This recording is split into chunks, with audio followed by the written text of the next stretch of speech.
What up, though, world? We back once again. Yeah, what can we expect from Stephen Curry and the Golden State Warriors for the next season? Let's talk about it. Stephen Curry and the Golden State Warriors will look to end a 2-year hiatus without playoff basketball for another NBA run in that campaign for the next season in 2022. Injuries and departure of their stars have, pretty much hindered these guys for the last couple years. Curry takes it right back though. The lob to the rim and the throwdown. 5 years they dominated the NBA in the postseason, we already know. However, Klay Thompson's impending return and Stephen Curry's scoring showcase last season have the Dubs fans excited to pack out the Chase Center once again for the first time in a postseason. Ooh, yeah, it is a new arena, I almost forgot that.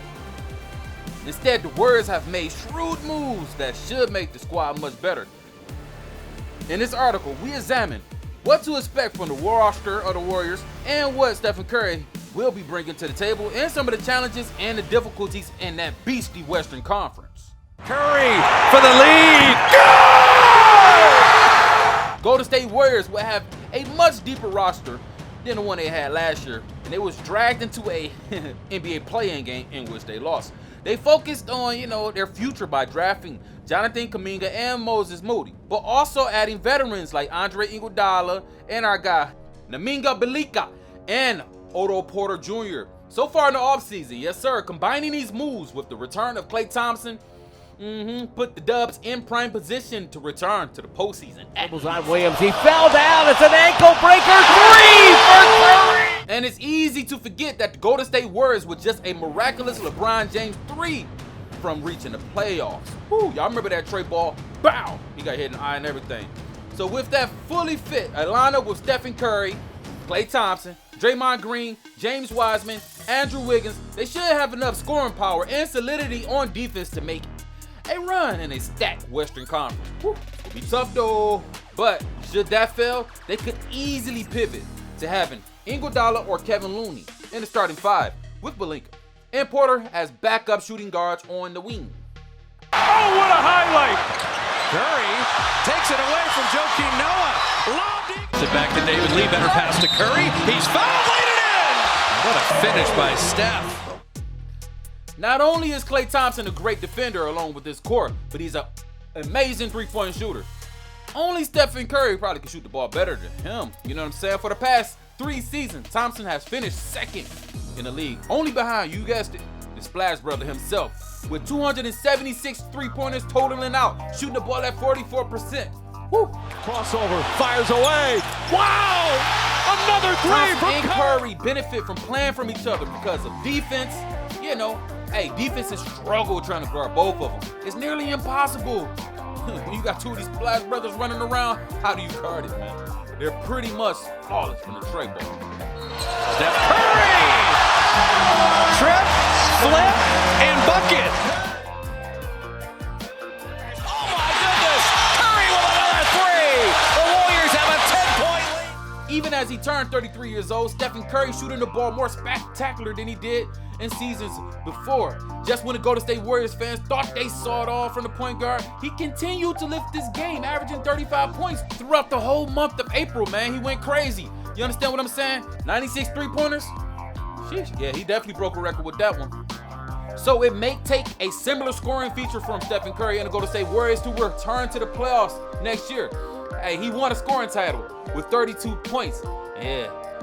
Bradley Beal right behind him with a close second. He pushed him though, but it was never a doubt because he was cooking the April. With Thompson's return, yeah, it's still a bit unknown, but however, Curry has been, going crazy, and I think he's going to be even better this year. He may have begun the campaign just as it ended, and we are fully aware of the responsibilities he carries for the Golden State Warriors offense without his Splash Brother, Klay Thompson. Number 3, we got a strong defense. While Stephen Curry will lead the team on offense, Draymond Green will continue to marshal the Golden State Warriors defense, combining scoring from Curry and his heroic acts.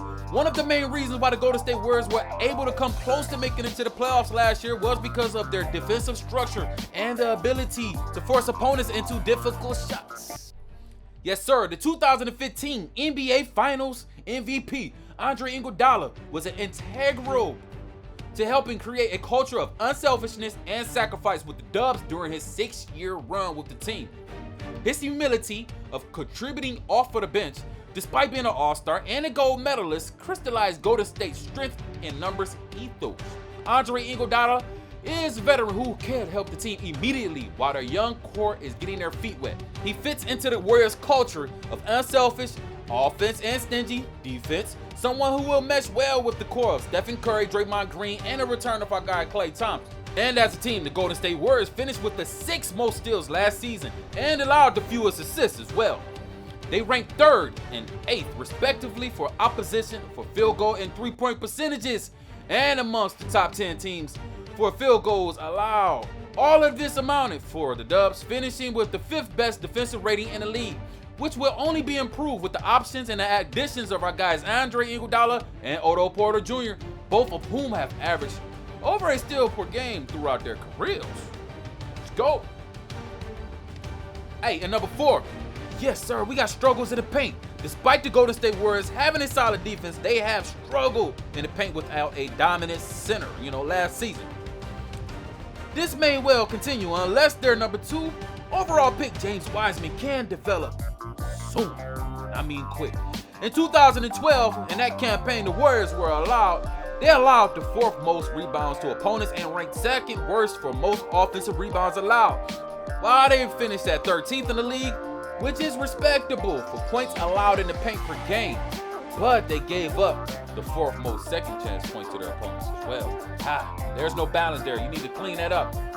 So looking at the roster additions for the Dubs, they will be having high hopes for Jonathan Kuminga. And the Dubs hope that he can make an impact significantly in the team's ability to rebound the basketball, right along with Otto Porter Jr. But he has to prove himself consistently, as he grabbed 5 points per game.